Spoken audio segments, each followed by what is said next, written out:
সম্মানিত সংসদ সদস্যবৃন্দ, দেশনেত্রী মরহুমা বেগম খালেদা জিয়া জনগণের অধিকার প্রতিষ্ঠায় দেশে সংসদীয় গণতন্ত্র প্রতিষ্ঠা করেছিলেন। সংসদীয় গণতন্ত্রকে প্রাতিষ্ঠানিক রূপ দিয়েছিলেন। সেই গণতন্ত্রকে প্রহসনের রূপ দিয়ে জাতীয় সংসদকে হাস্যরসের খোরাকে পরিণত করা হয়েছিল।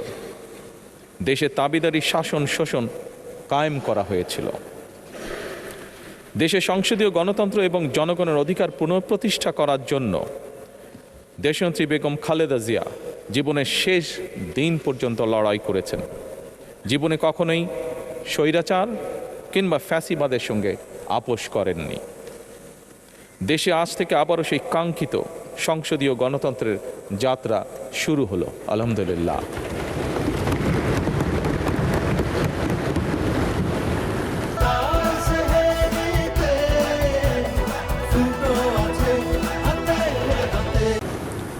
সংসদীয় রাজনীতি প্রতিষ্ঠাতা খালেদা জিয়া দেশ এবং জনগণের সাফল্যে এই শুভ মুহূর্তটি দেখে যেতে পারেননি।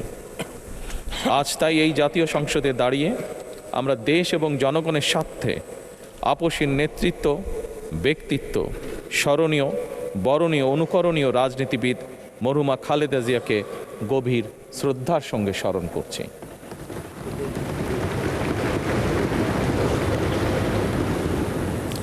সম্মানিত সংসদ সদস্যবৃন্দ, দেশে বহুদলীয় গণতন্ত্রের প্রবক্তা এবং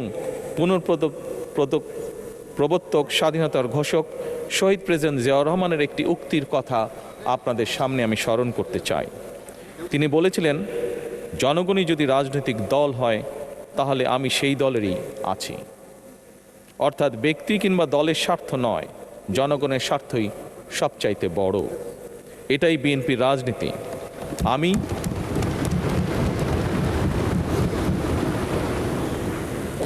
আমি প্রথমবারের মতন বাংলাদেশ জাতীয়তাবাদী দল বিএনপি থেকে জাতীয় সংসদ সদস্য নির্বাচিত হয়েছি। জাতীয় সংসদের সংসদীয় দলের নেতা নির্বাচিত হয়েছি।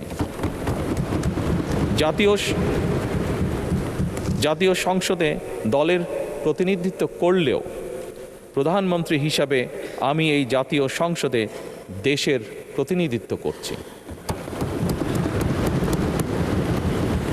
দল, মত, ধর্ম, বর্ণ নির্বিশেষে দেশের জনগণের প্রতিনিধিত্ব করছি। আমার রাজনীতি দেশ এবং জনগণের স্বার্থ রক্ষা করার রাজনীতি। বিএনপির রাজনীতি জনগণের জীবন মান উন্নয়ন এবং স্বনির্ভর বাংলাদেশ গড়ার রাজনীতি।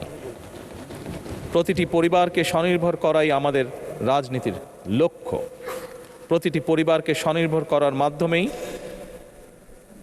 বিএনপি একটি স্বনির্ভর, সমৃদ্ধ, নিরাপদ, গণতান্ত্রিক বাংলাদেশ প্রতিষ্ঠা করতে চায়। এই লক্ষ্য অর্জনে আমি জনগণের সমর্থন এবং সহযোগিতা চাইছি।